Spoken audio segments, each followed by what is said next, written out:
was suffering quite badly with health issues, and then I had a pretty bad breakup on top of it all.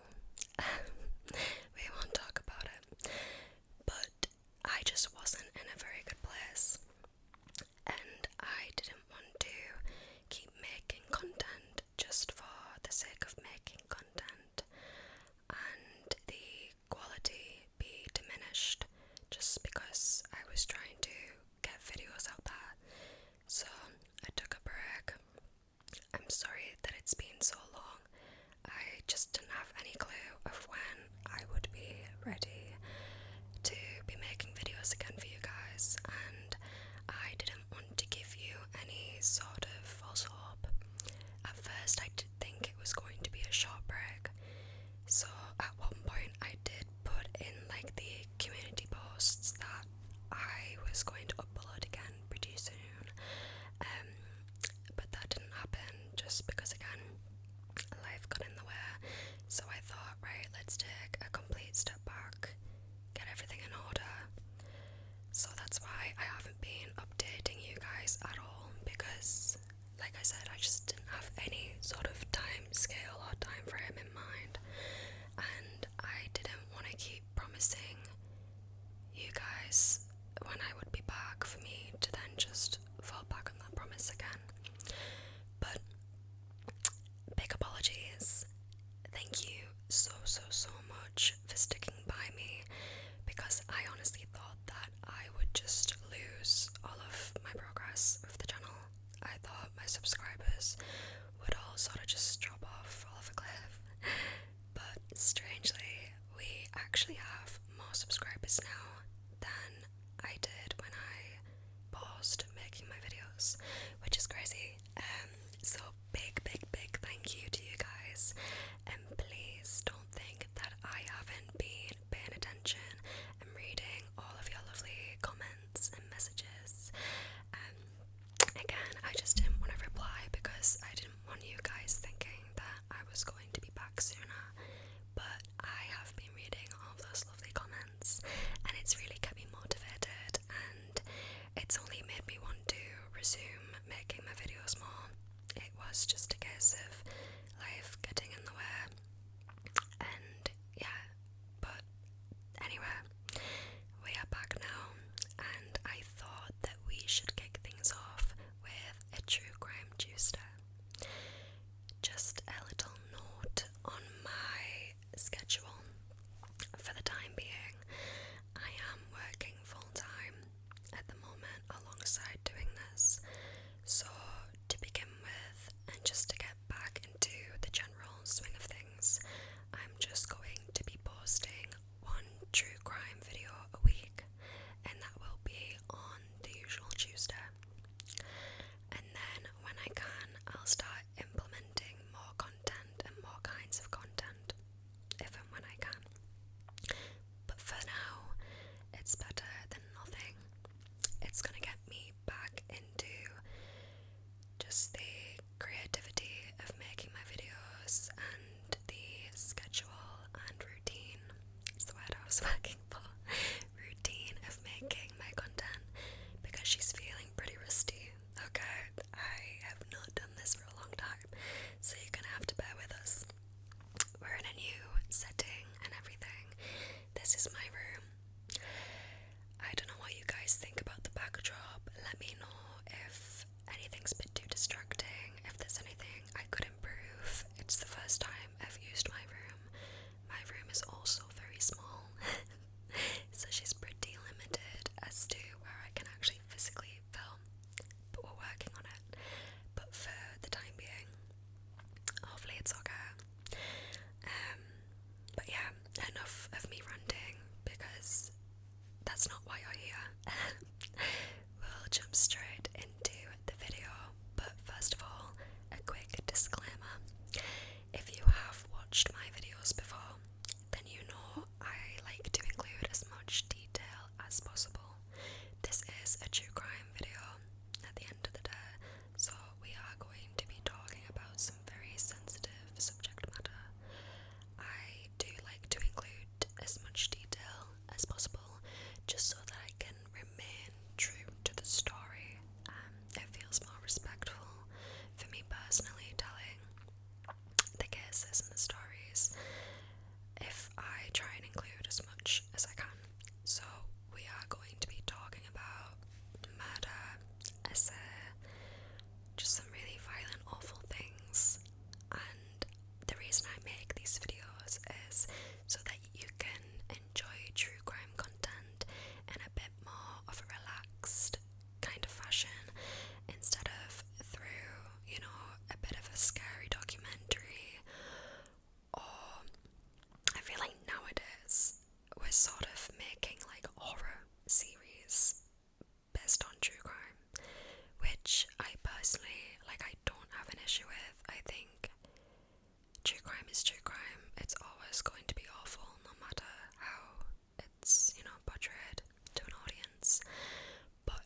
some ads in my videos when it comes to the true crime videos, just because they're so long. It's a lot of work to put in, which I'm sure you can all appreciate. And as I said, I don't make these videos with sleep intended. Don't get me wrong, I know a lot of you guys do fall asleep to these, and that's great to hear. But just another disclaimer, there will be maybe an advert or two in the middle of the story. Again, just because it's so long, just thought I'd break it up. If you're trying to get to sleep, I do have other ASMR content on my channel, and like I said, in the future I will have more generic and general ASMR content, not just the true crime, but that's what we're focusing on for the minute.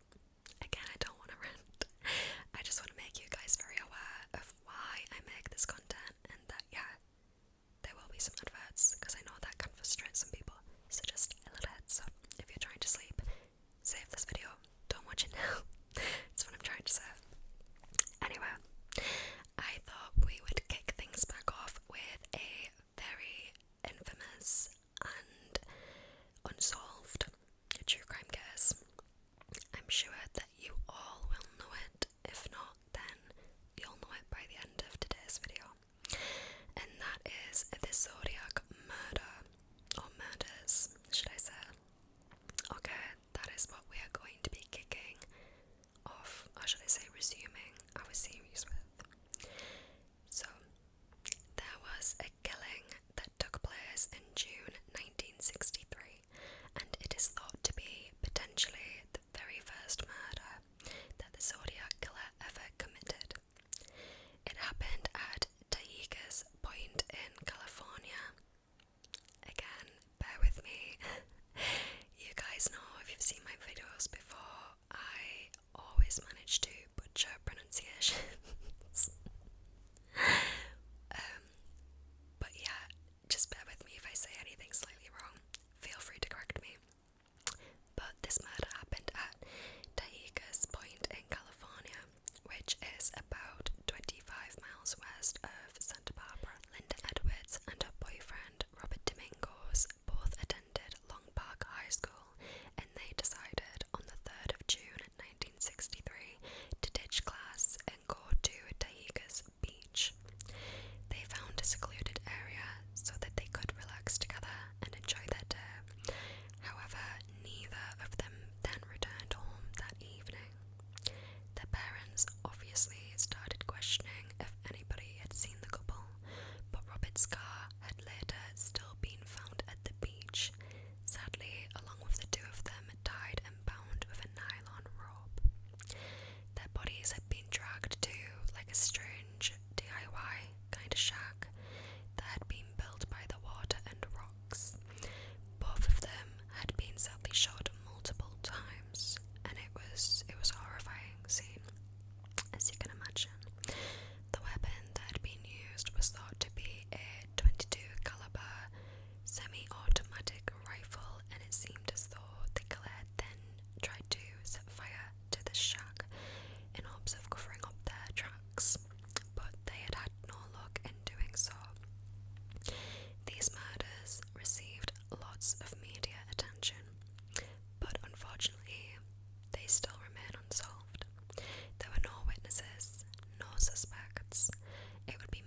Bates was unaware that her killer had actually followed her into the library, and after finding her Volkswagen Beetle and disabling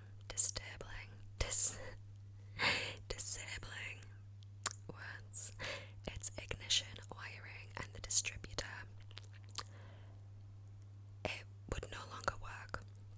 Okay, I don't know anything about cars, as you can probably tell, but the engine would no longer work. Its crucial components had been done away with, whatever. So, it seemed that the killer perhaps had some mechanical knowledge, and when Cherry didn't return home that night, her father reported her missing to the police. She was then later found and had been stabbed in the chest and her left shoulder repeatedly. She was also left with deep slash wounds across her face and neck, about 10 feet from her body. Investigators had also recovered a wristwatch along with a footprint that looked like it had been left by sort of like a military style boot. This wristwatch made investigators think that perhaps Cherry had fought back and the killer had lost it in a struggle. To support this logic, somebody's DNA was found underneath her fingernails. Despite this, there were zero leads because unfortunately there was a lack of DNA technology back then, and so all the investigators could do was take a picture of the DNA evidence. They of course couldn't run tests on samples or anything like that. On the 29th of November, after Cherry Bates' murder, the Riverside Police and the local press received 2 typed letters.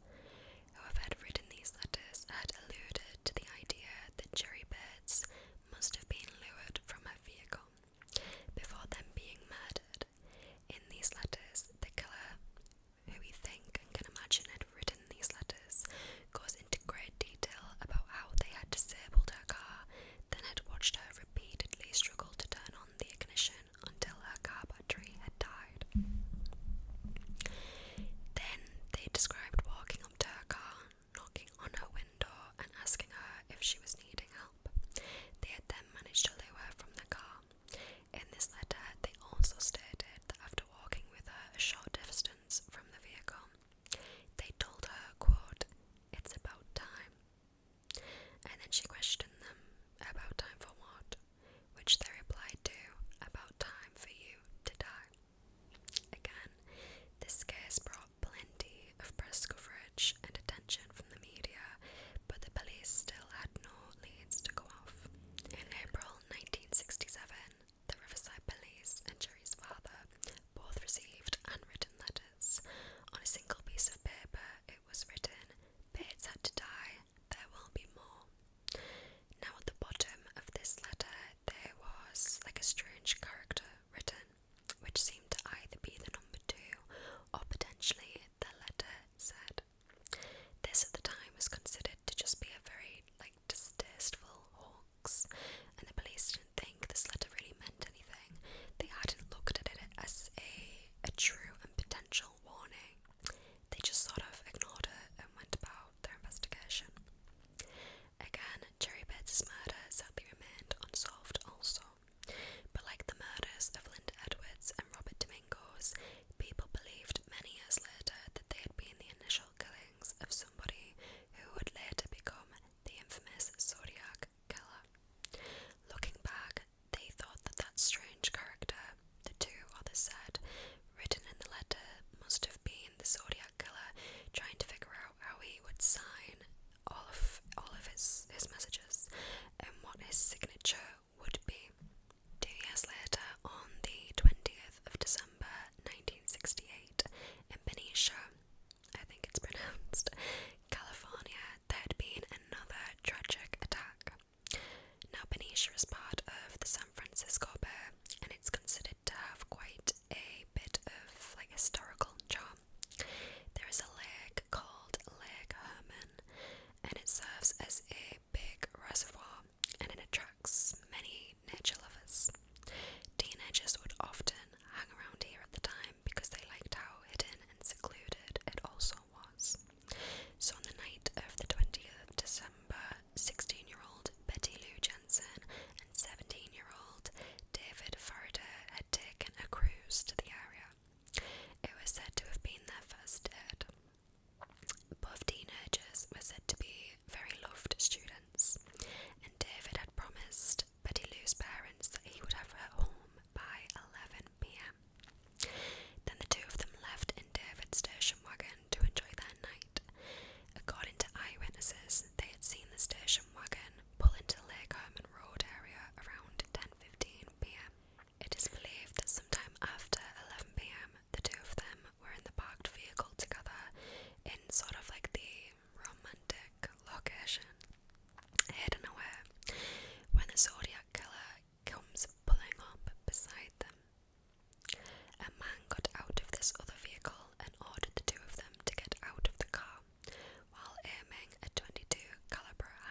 focused their investigation on a classmate of Betty Lou's.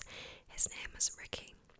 Fellow classmates had mentioned that apparently Ricky had said that he wanted to fight David, and how he believed Betty Lou was his girl instead. And Betty Lou herself had said to the friends or whatever that she was not a fan of Ricky and found him creepy.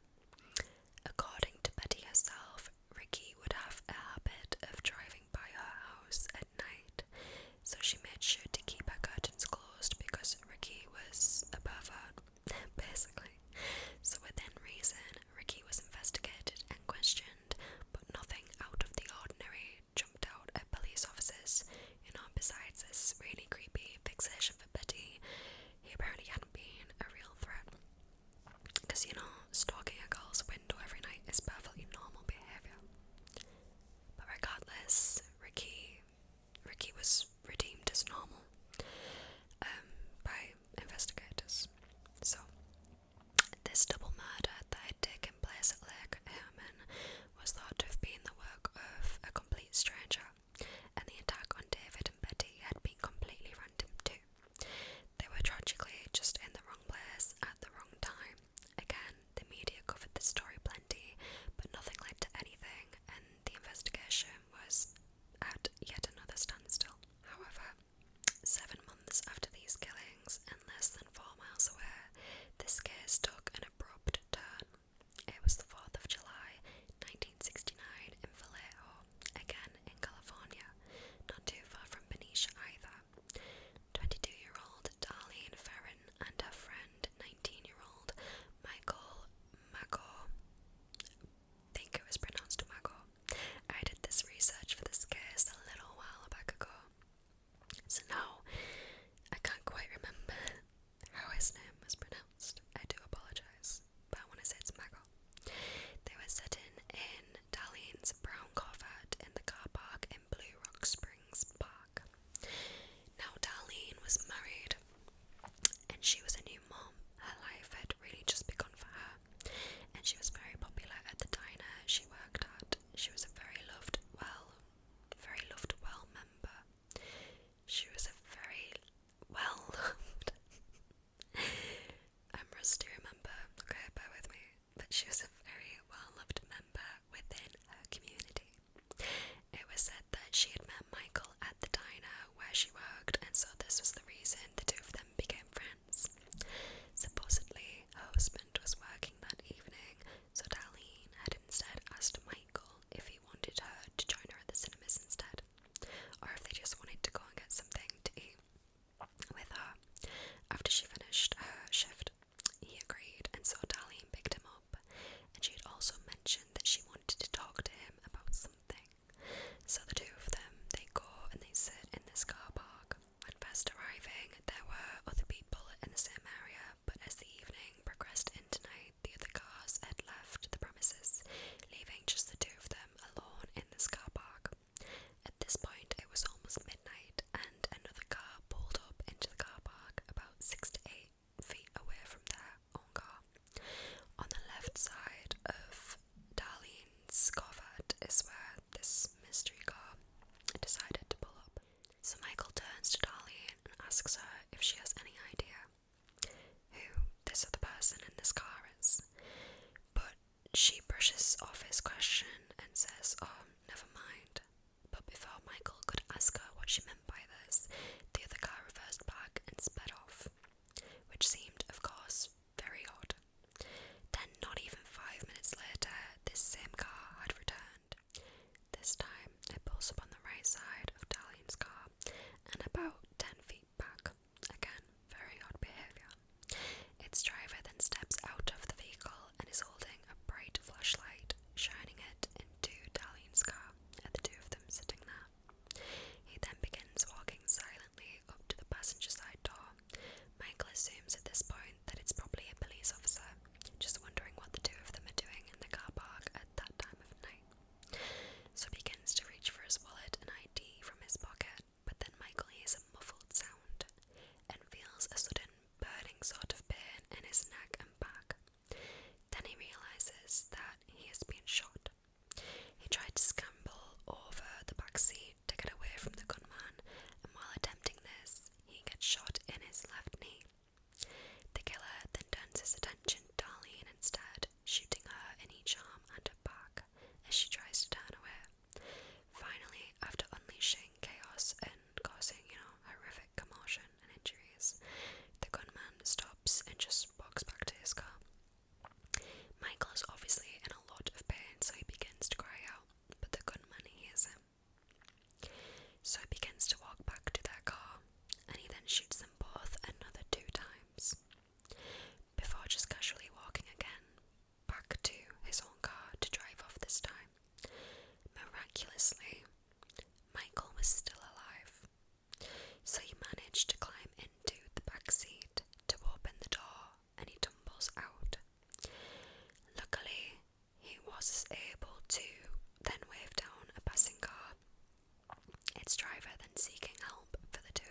as though they had been pre-prepared, in a sense.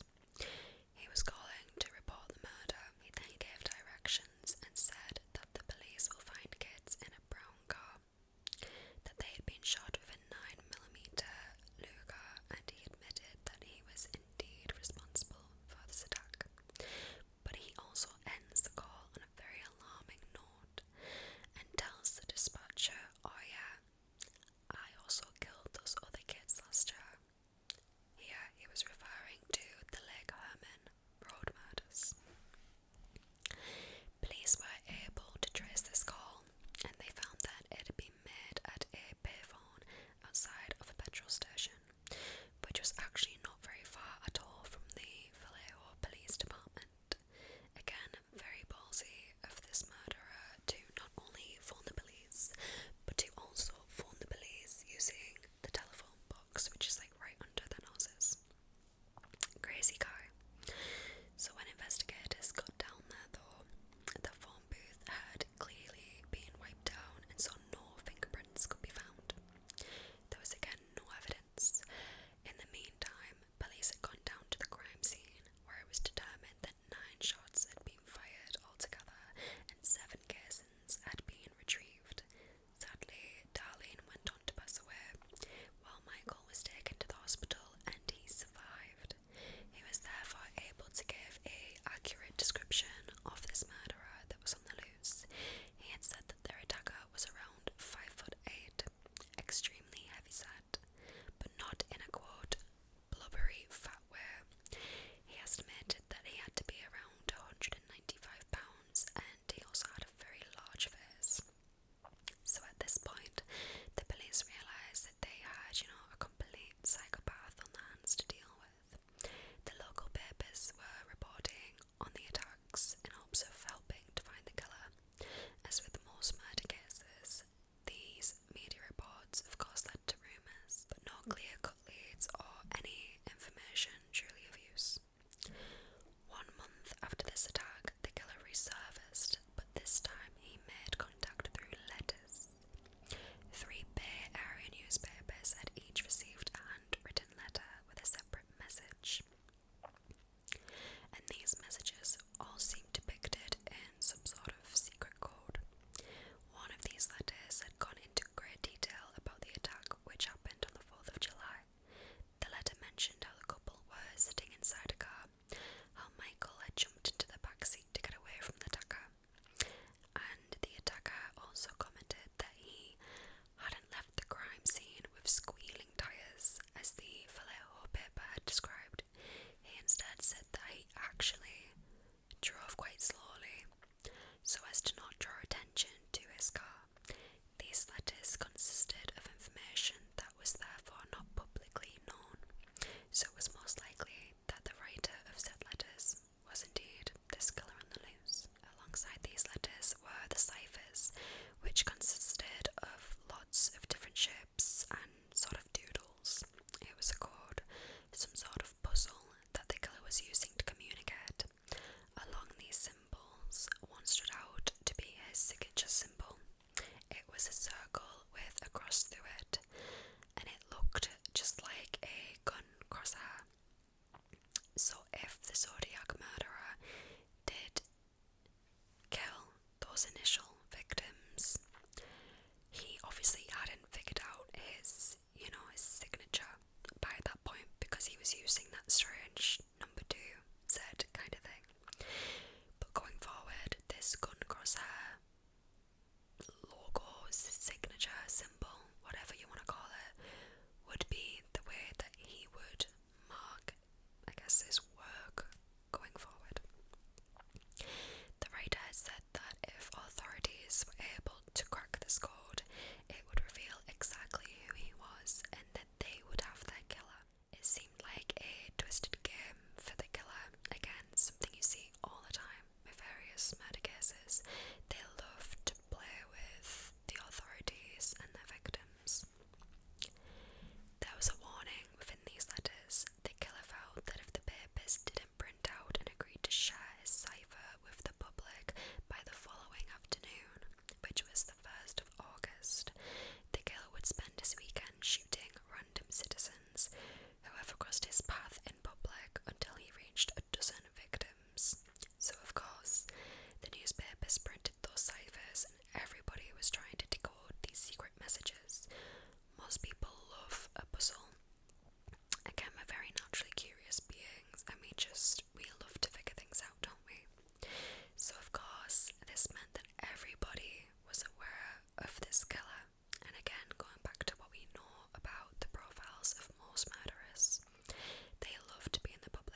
because I now have enough slaves to work for me, where everyone else has nothing when they reach paradise. I mean, first of all, buddy, I don't think you would be going to paradise. I think if there is a hell, then hell is made for this guy, so I don't know. But then again, he's that delusional, he's that twisted. Perhaps hell is his idea of paradise. Who knows whether this was his main reason for killing, but he seemed pretty deluded and had some sort of belief that by killing people in this life, he would be building himself some sort of slave empire in hell, because, you know, surely, like I said, he would not be visiting heaven. Like I said, there are way too many letters to detail, but another consistency to note was that he would begin each and every letter every time with, "This is the Zodiac speaking." Timeline-wise, after sending those first ciphers, the Zodiac went quiet for more than a month, but unfortunately, he was not finished with his work. He was just sort of moving around. In September 1969, in Lake Berryessa, 20-year-old Brian Hartnell and 22-year-old Cecilia Shepherd were attending different colleges, but they were old friends. Cecilia was visiting Napa Valley for the weekend, so she and Brian decided that they would have a little catch-up and go for a picnic at Lake Berryessa on the 26th of September 1969. It was a Saturday, so they took food, a blanket, and a pack of cards, then drove down to the lake to enjoy their afternoon together. They settled under a large tree in a secluded area to enjoy the scenery. While they were catching up, Cecilia noted a man seemed to be watching them from a distance. She thought his behaviour was weird because he was hiding behind a tree while looking over in their direction, and she had a gut feeling that something just wasn't right. This man then stepped out from the tree, and he was wearing a large black cloth hood covering his entire head, you know, looking like some sort of medieval executioner almost. And on the chest of this weird little ensemble was a white 3-inch circle with a cross through the centre. Yeah, the same symbol that the Skella was using as some sort of signature, the crosshead. He was also wearing this made me laugh so much when I was doing my research, and it's made me laugh again. I apologise. I am not laughing, this is a murder case, okay, but he was wearing clip-on sunglasses over the eye holes of this mask. Like, that's just such a weird, like, imagining, murder case aside, imagining that as an outfit. You're just chilling, you're going by your day, having a little picnic, everything's lovely, everything's scenic, and then bam, there's a man behind a tree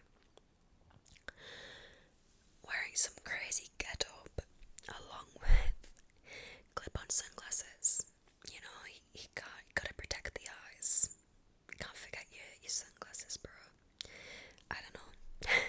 Just. But to add to this, you know, already terrifying character, he was also holding a gun. And he started to approach the two friends. When this man reaches them, he tells them that he is an escaped convict from Montana. Great way to make friends.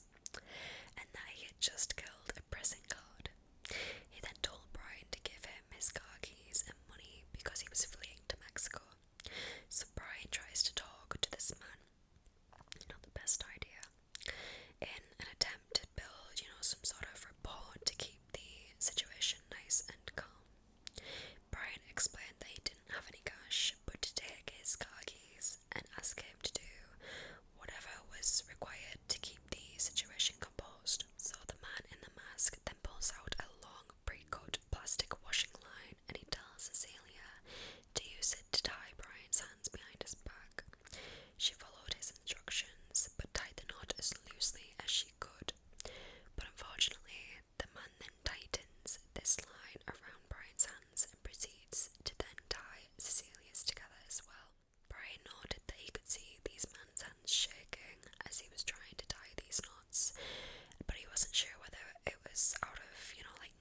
nerves or perhaps even adrenaline, but he thought it was very bizarre. Then, without any warning or hesitation, the man pulled out a long serrated knife and stabbed Brian in the back with it 6 times over. Now, Brian said after this he basically played dead, but unfortunately the attacker then did the same thing to Cecilia, only with her he went into some sort of frenzy and attacked her much more brutally, stabbing her in the stomach as well as the back while she was trying to get away to minimise the impact of the blade. Immediately after attacking them, the hooded man then walks away and heads towards Brian's car, where he uses a marker and draws the signature symbol, the circle and cross, on the door of the car. Now beneath this symbol he wrote the 2 dates of his previous attacks, then the current date and the time of this attack, along with the method he used. So he also writes by knife. Miraculously, Brian was still alive, so he untied himself and then he freed Cecilia too. A local fisherman and his son had heard their screams and came over to help. They were both rushed to hospital, but sadly Cecilia didn't make it. But Brian survived the attack. So at least, as terrible as all of this murder of course was, we do actually have 2 survivors of these attacks, which doesn't happen often. Hence, we know, strange because of that we know a lot about this murder, or should I say about the murderer, but it's still unsolved, which is just sod's law. Crazy. But almost an hour after the attack, a man had called the Napa Sheriff's Department from a payphone. Situated 27 miles from the crime scene, the caller said, "I want to report a murder. No, a double murder." This caller then went on to describe where the victims were located and the vehicle they were driving. He then hung up before ending the call with, "I'm the one who did it." Brian was able to give a description of their attacker and a rundown of the situation. In an interview from the hospital, he said, "I considered him a robber. I had absolutely no thought that he was anything but that. And when we were at this robbery stage, I didn't consider any real threat to my life or a threat to the girl or anything. I really didn't consider this. I really wanted to help him." And then he was asked, did he seem as though he would like your help at all? To which Brian replied, no he didn't, and he didn't even end up taking the money. Again, no motivation really, other than this whole weird delusional idea of killing people just for the sake of killing them so that he could have the souls of as slaves in the afterlife, underworld, whatever was going through this madman's head. Even though he was wearing the big hood and glasses during the attack, he could still see brown hair coming through the eye holes. He thought the attacker was about 225 to 250 pounds in weight. They had a large belly that hung over the pleated trousers he was wearing at the time, and height-wise he was about 5'8", 5'10". Brian also mentioned that the man had a unique way of talking. Some sources recall that Brian had said that this man had some sort of drawl or accent, while other sources say that that's wrong, and Brian had instead said they actually had like a soft, slow, monotone kind of voice. Again, you know, things get lost and changed and twisted through the media, so we don't really know. But this time, detectives had managed to recover some good evidence from the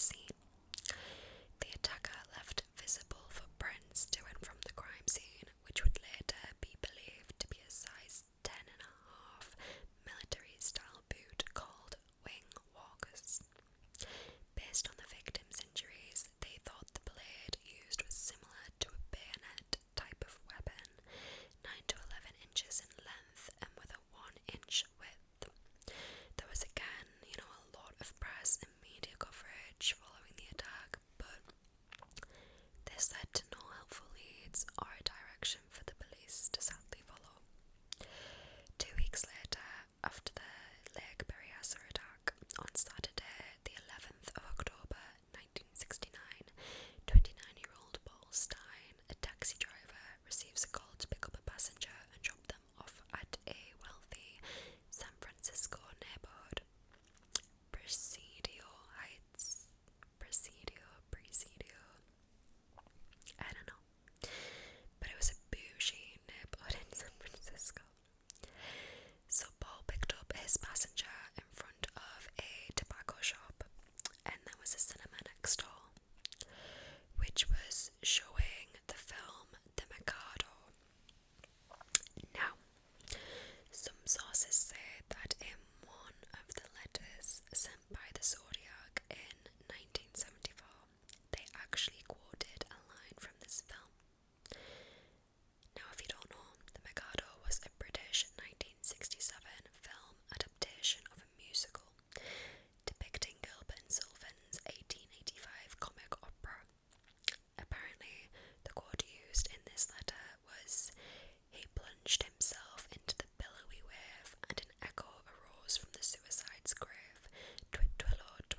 knives and a wooden toy from under his bed.